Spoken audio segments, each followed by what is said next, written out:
Our theme for this month, as we have been putting a theme on every month, and our lessons are centered around those things, our theme for this year is Press On. And our theme for this month is to press on to make my marriage stronger. So this month we'll be talking a lot about marriage. I don't know why we chose this month to talk about marriage. Hint, hint, guys, right? So we chose this to talk about this month to make my marriage stronger. But this morning I want to talk about to make marriage stronger. There's going to be several lessons. There's going to be several lessons about marriage this month. So I will not be the only one talking about this, so prepare thyself, right? But I want to talk about this morning about making marriage as a concept stronger. Making marriage stronger. This is something that we can all play a part in. You don't have to be married. You don't have to have any plans in the future to be married. But you can help to make the concept of marriage stronger. This is something we all play a part in. And I want to focus on this concept this morning. But I want us to focus first and look at just truth. And start there by talking about marriage and talk about truth. Was it safe to say that truth is under attack? That truth is being weaponized, that truth is being used to the ends of the means of many.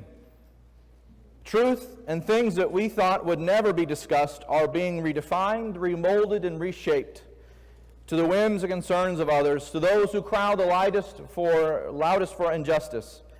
But when we can change truth, everything is up in the air, right? If we can change truth, then we have loosed the moorings, and we are adrift in whatever just feels good. We're adrift in the whims of others. Truth is no longer this overarching umbrella of things that cannot change. It is now everybody's bubble of truth, and what I have accepted to be true.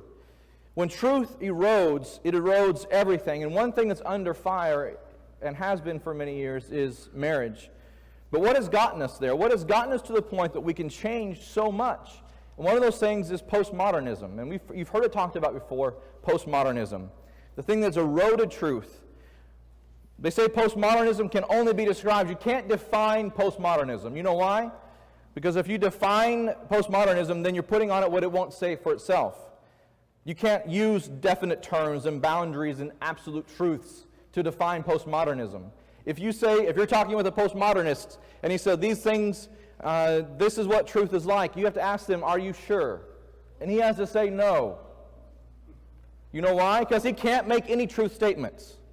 I want to say this morning that we're going to be talking about truth. We're going to be talking about things that are true. And a lot of times when we start talking about these things, we start to feel a little like maybe uncomfortable because it's not popular to talk about truth. It is not popular to go out and say, this is truth. We have to go to work and not make any truth statements because guess what? Everybody has their own truth.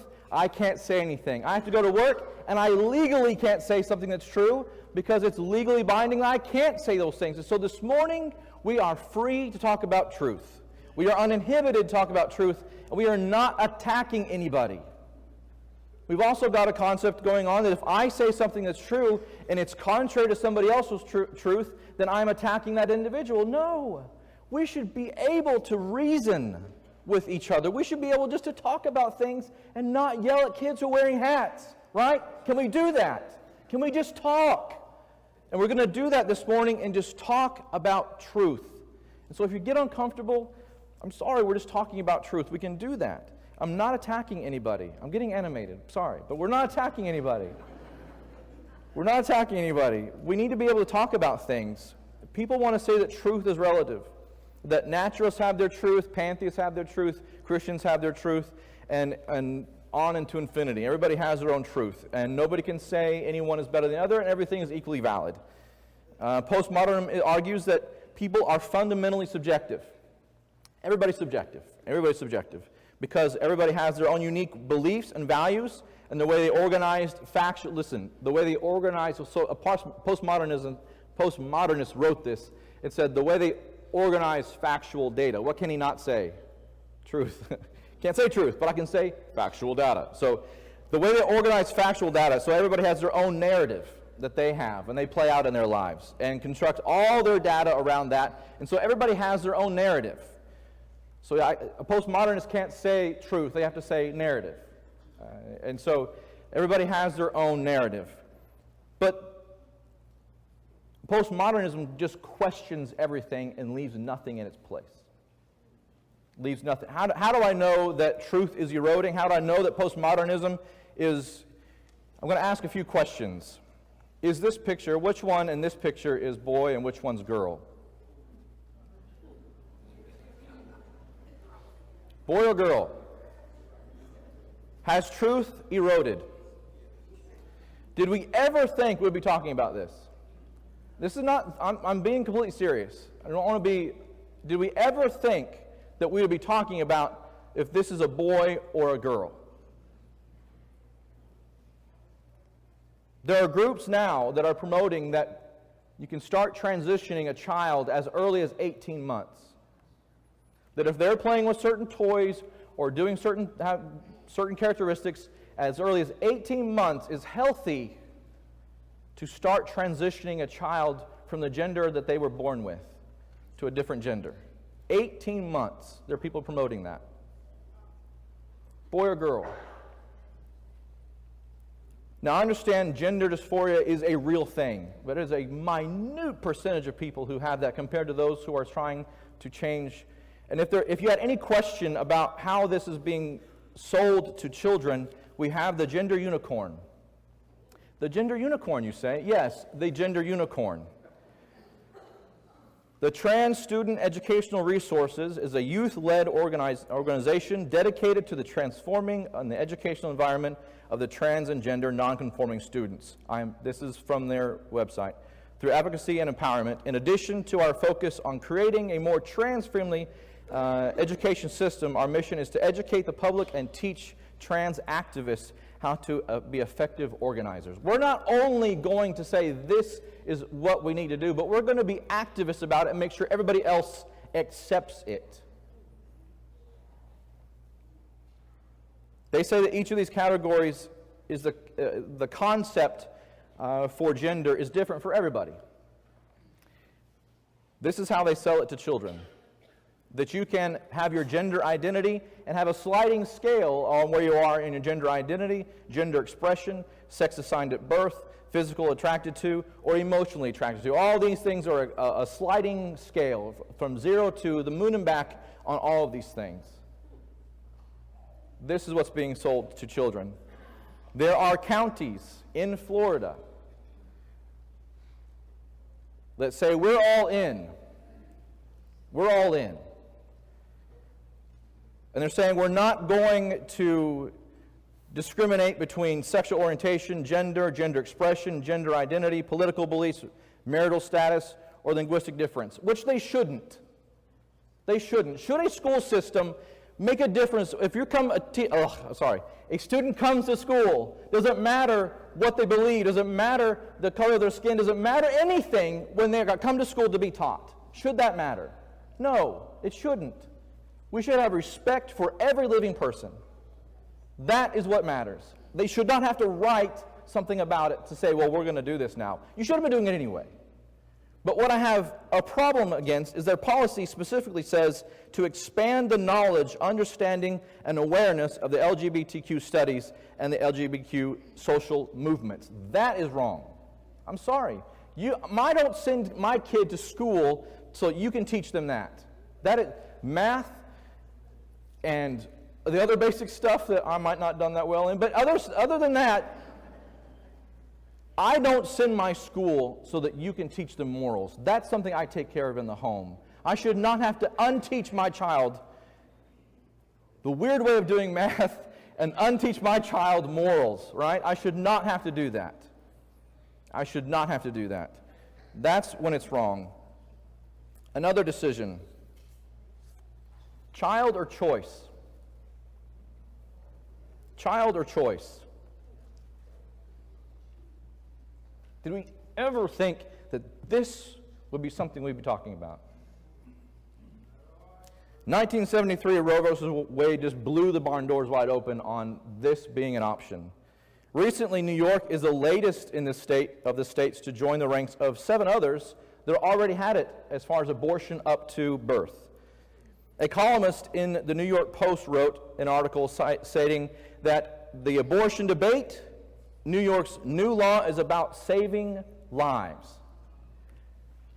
Soak that in for just a moment. You want an example of spinning truth? This new law is about saving lives. The fact is, less than 1% of abortions are done to save the mother. Less than 1%. Another fact is that 100% of abortions end life. So how is this about saving lives? I realize this is a delicate issue, but when did we ever think that this was going to be a choice?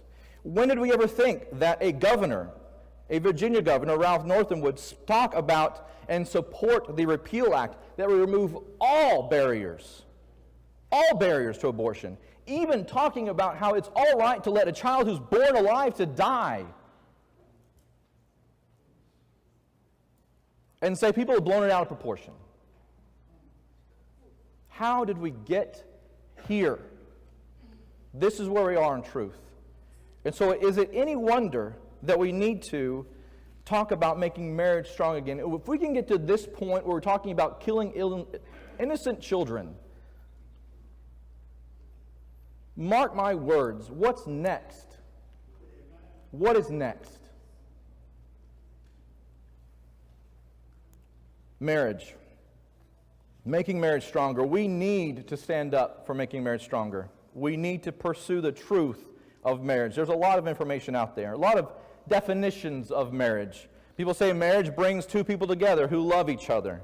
Marriage is about being with someone who makes you happy, because if it makes you happy, it can't be that bad, right? A marriage certificate is just a piece of paper. Some other information, false information about marriage is just a piece of paper. It means nothing. Actually, science says otherwise. Marriage has changed over the years. It used to be about property rights. Now it's about love. And the Supreme Court weighed in in 2015, said that marriage was about certain personal choices central to individual dignity and autonomy, including intimate choices that define personal identity and beliefs. It's very romantic. We expect nothing less from the government, right? There's a lot of people talking about what marriage is. But if we continue to redefine marriage, we will redefine it out of existence. And our entire society will be harmed. And that harm will be distributed. David Tubbs wrote in the City Journal, he said, if we redefine marriage, we're defining it out of existence. And those that will suffer for it most will be women and children. In this libertine utopia of sexual freedom, it will be the women and children that suffer most when we change completely marriage. Society is based on marriage. When God decided to establish mankind, did he set up a legislature system, some type of government? When he asked man to populate the earth, to subdue the earth, when he asked man to do that, what did he give man? Marriage, which speaks to the strength of marriage. We talk about, they talk about marriage as though it's some weak institution, but God set it up as something that would conquer the globe. Marriage and everything is based, and our society is based on marriage. If we pursue truth, we need to look to God's Word about the definition of marriage as was read this morning. In Matthew 19, verses 4 through 6, he answered them. Questions were being asked about divorce. And he was being asked questions about marriage. As we read earlier this passage, Jesus responds to what marriage is, and we're going to break this down piece by piece and look at it. He says, have you not read? Have you not read? There is authoritative teaching on marriage. He who created them, the supreme authority, God, from the beginning, it is not cultural. Nobody can say, well, marriage is cultural. In this culture, they do marriage this way, and in this culture, they do marriage this way. It's a cultural environment. It's always changing. And we'll mention some of that in just a moment, but not what the Bible teaches. Jesus says, from the beginning. So when he says this, it transcends culture. Now, does the Bible ever, anywhere in the Bible say this is how you're supposed to get married? You're supposed to walk, every church building is supposed to have a center aisle so you can walk down and does it say that? No, it does not, obviously. It doesn't give us, so there's where some cultural, the logistics, but marriage in and of itself is defined. Marriage is defined. He made them male and female. Those are the two that can be married. Male and female can be married. Only two genders. And he goes on to say, because of this, for this reason, because of the previously mentioned information, for this reason, and here's the definition of marriage, a man shall leave his father and mother and be joined to his wife, and the two shall become one flesh, so they are no longer two, but one flesh. Here is a biblical definition of marriage. This is what we should have as marriage. When the government said, no, this is what marriage is, all the states that had said marriage is between a man and a woman, all the states, all that was undone. When the federal government stepped in and said, this is what marriage is, even though states had said, we are protecting marriage between a man and a woman, the federal government said, no, you can't do that, and it annulled what the states had done. The federal government stepped in and said, marriage is something different. But God has said, this is what marriage is, and we will not change our concept. We will not change our teaching on what marriage is. Wherefore, what God has joined together, let no man separate. It is God ordained and binding. This is what marriage is. This is a proper concept of marriage between a man and a woman, between two that have come together and they leave father and mother and come together to make one union, one, and raise up children under that environment. If we're going to make marriage stronger, we need to make sure that we're preserving the truth. We need to make sure we are preserving the truth. There's one who wrote, David Wright wrote, a columnist, about, is marriage an outdated tradition? And he says, we all know there's no perfect relationship out there, but if marriage doesn't serve you anymore, what's the point of being in it? Because you took some vows and that were created years ago, and people were dying at young ages. He's espousing this concept that marriage needs to be redefined, and our concept of marriage needs to be changed because we're living longer. We're living longer. And so during that time, I grow up and I change who I am. And who I was when I was 20 was different than who I am when I'm 40 and when I'm 60. And because of those changes, we need to be able to just, change marriage. How long did Adam live?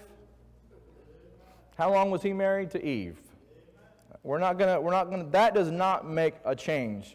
He says it's perfectly acceptable and okay in a relationship to leave it and go on to the next one and grow and evolve. We're going to grow and evolve in our relationships. He says we need to refine what marriage is. I think it's important. We need to listen, not listen to church or religion anymore. We need to listen to the way the world is and grow. That's marriage. That's a popular construct of marriage. That it is just this outdated entity that needs to be changed, needs to be updated every 100 years or so, and we can make things better. That is not what the Bible would have to say. Alexis de Tocqueville is probably not somebody you know about. He was a French diplomat, a political scientist in the early 1800s. His famous work was The Democracy in America. He was studying democracy because he was over in France, and they had this revolt and against aristocracy, and he was studying this new thing of democracy over in the States, and he says, society is endangered not by the great licentiousness of a few, but by the laxity of morals amongst all. I think God said somewhere, my people are destroyed for a lack of knowledge. But he goes on to say that there is no just ground or surprise if a man who is in the age of aristocracy chooses to consult nothing but his own opinion and his own taste in the choice of a wife, and soon finds that the infractions of morality and domestic wretchedness invade his household. But when the same line of action is in the natural, ordinary course of things, when it is, here's what he's saying, when it is sanctioned by parental authority and backed by public opinion, it cannot be doubted that internal peace of families will be increased by it. What is he saying? He's saying when we teach children what real marriage is, when parents say this is what marriage is, and when society backs it up, marriage is going to be better for it. This was written back in the 1800s. Has there been any changes to marriage? So we need to make sure children need to be taught about biblical marriage. That needs something that needs to be talked about. As uncomfortable it is for some kids to even think about that construct, that needs to be taught, right? It needs to be taught at the appropriate levels for children. Proverbs chapter 22, verses 5 and 6. We might know verse 6, but thorns and snares are in the way of the perverse. He who guards himself will be far from them. And in that immediate context, train up a child in the way he should go. Even when he's old, he will not depart from it. When we train up a child in the way he should go, it is not just in how you walk, how you order your life, but marriage needs to be a part of that. Proper marriage needs to be a part of that. As we continue looking at training up children, we need to make sure that we're doing all we can to protect our own marriages. Ephesians chapter 4, verses 2 and 3. With all humility and gentleness, with patience, showing tolerance for one another in love, being diligent to preserve the unity of the Spirit and the bond of peace. This particular passage it was written in the construct of the church. But could this also not be used in the family, in the home? If we're all working and we're all humble and gentle and patient and showing tolerance and working for one another in love, will that not help our marriages? And there'll be a lot more said about this, obviously, in this month. Also in Colossians chapter 3. Colossians chapter 3 is a great passage. Whenever we go and teach what it means to walk as a Christian, what it means to live as a Christian, this is one of my go-to passages, Colossians chapter 3. Because it highlights so much things that we as individuals need to have in our lives. These things need to be in our lives, should be in our lives. But you also know, put them all aside. Anger, wrath, malice, slander, abusive speech from your mouth. Do not lie to one another, since you have laid aside the old self with its evil practices and have put on the new self, which is being renewed to a true knowledge according to the image of the one who created him. So here's the things we need to put away. The old man. And be renewed in the spirit of our minds. Be renewed as to who we are. Renewed in our concept. Renewed in our image by the one who created us. Again, going back to that authority of God being the authority in how we order our lives.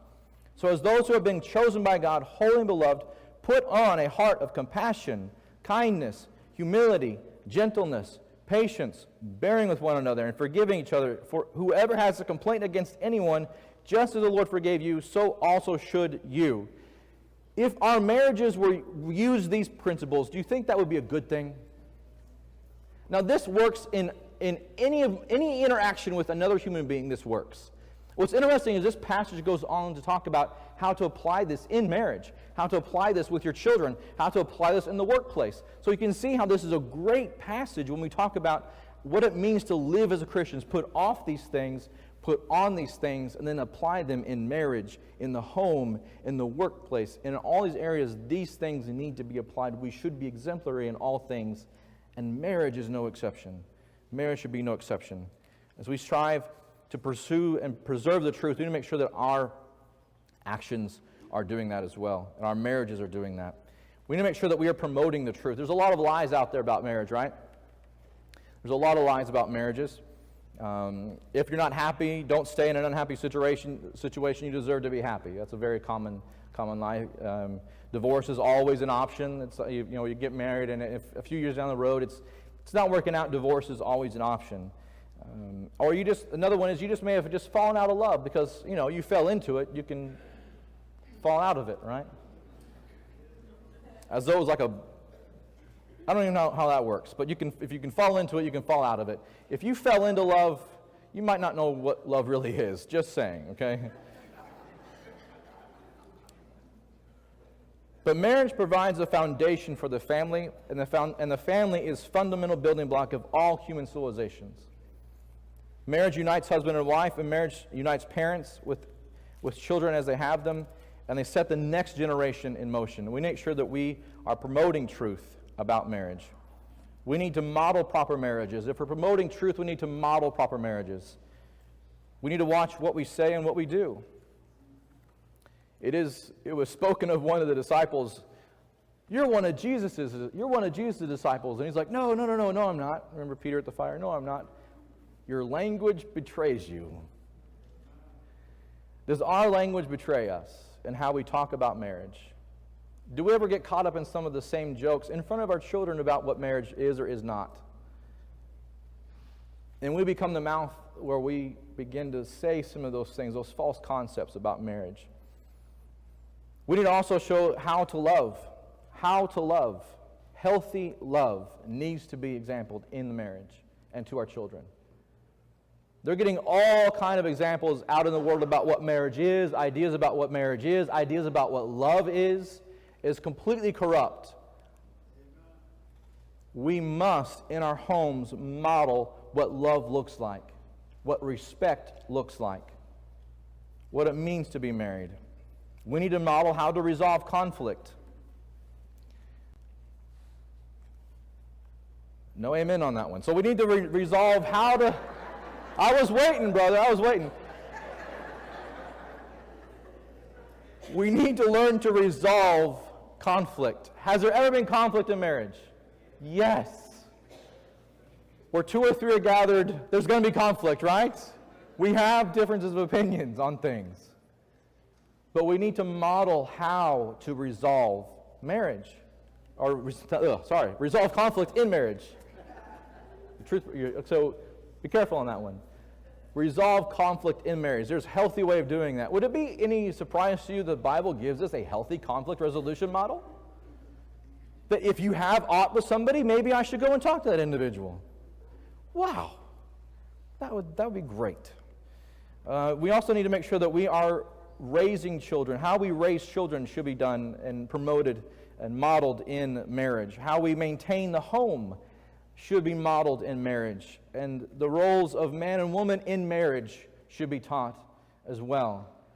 Every home does things different, right? Everybody, in my family, we grew up kind of, the garage was Dad's domain, right? Except for when Mom needed to store stuff, then Mom could put it in the garage. But other than that, it was Dad's domain. The garage outside, but we were raised to take care of all things. My mom once said, quite prophetically, that maybe you would get married someday, as though she questioned whether that was going to happen, and you get married to somebody who doesn't know how to do the dishes, or does not know how to do the laundry, or does not know how to cook, and so I'm training you to be good in all things. Kara can do all those things. That's not questioning that. Just in case you're wondering. But every family does things differently, but we need to make sure that we're teaching what proper roles are, what healthy roles are. There's a lot of talk nowadays about masculinity versus toxic masculinity. And I will say I'm against, and the Bible is against, and God is against over-sexualizations, if I can talk, and any of those things that would be harmful and contrary to what being a real man is. But being a real man means I follow after God. If I wanted to model for a real man, could I not look to King David? Here's a man who went to war, did things that were hard, but came home and sang praises of God who gave him the victory. We need to make sure that we're showing what it means to be a man, what it means to be a woman in marriage. And those things are being talked about in the home if we're going to promote marriage. We're going to finish with a top 10 in promoting truth. The University of Chicago scholar Linda White compiled scientific evidence about the benefits of being married, the benefits of adults in marriage. And so this is science. We love science, right? Science. And so the City Journal, one compiled all this together and gave us a top 10. Number 10, it is safer. Marriage is safer. Marriage lowers the risk that both men and women will become victims of violence, even including domestic violence. Marriage is safer. This is what science says, what the stats say. It can save your life. I know that has been the case for me. Married people can live longer and healthier lives. It can save your kid's life as well. Number 7, you will earn more money. And number 6, you will manage your money better. Married people will be able to manage, not only make more money, but manage those things. Because sometimes, we make decisions, I need this right now, right? And maybe somebody else in the marriage says, no, you don't need that, right? So you can manage money better. Here's one. There's more faithfulness in marriage. You know those people that are out there saying, well, what is a piece of paper? We can live together. What does a piece of paper mean? Well, apparently to science, that piece of paper means you're going to be more faithful. Those who actually are married, have a marriage certificate, are far more likely to be faithful than those who are not. Here's one some of us might need. Number 4, improved mental health. That was nothing. Number 3, it will make you happy. Married people enjoy more happiness than those who are not, according to science. I'm not saying you can't be happy without marriage, but it's saying you can be more happy in marriage. Number 2, your kids will love you more. Divorce weakens the bonds between parents. And number 1, the marriage bed is better, despite what the movie says. I'm going to leave it there.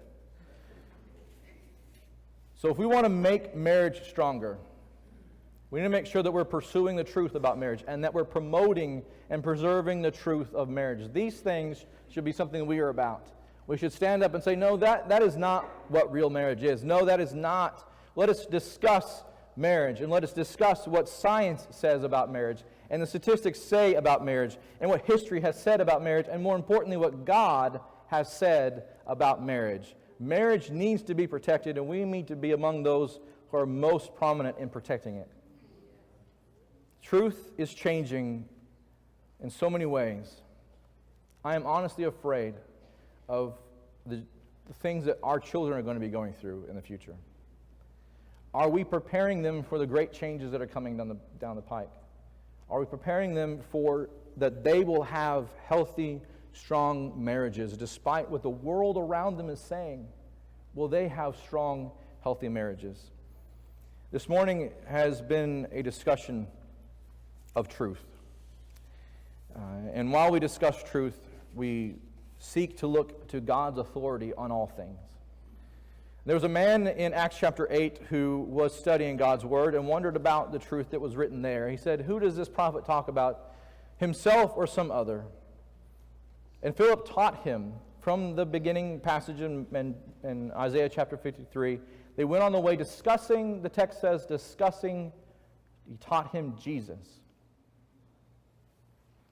We don't know the lesson, but we can surmise the lesson that was taught, because at the end of that discussion, the eunuch said, here's water. What hinders me from being baptized? When truth is taught, when Jesus is taught, baptism is taught. He says, what hinders me from being baptized? And he says, if you believe with all your heart, Jesus is the Christ, the Son of God. He said, I do believe. And they went down, both of them, into the water and were baptized that same hour. This morning has been a discussion of truth. If you want the truth on how to be a follower and child of God, we can open up the Bible together and look at what the Bible has taught about coming to Him and believing that He is. We have to have faith that He is a rewarder of those that diligently seek Him. We have to seek after Him. You have to repent, turn away from sins, Acts 2, verse 38, and being baptized after making confession that Jesus Christ is the Lord and Savior, as this eunuch did, and putting Christ on a baptism. You can make that decision this morning and follow after God if you need to make that decision. If there are things that are going on in your life that you need the prayers of the church, or if you need to come and make a life change in your life, please do so now as we stand and as we sing.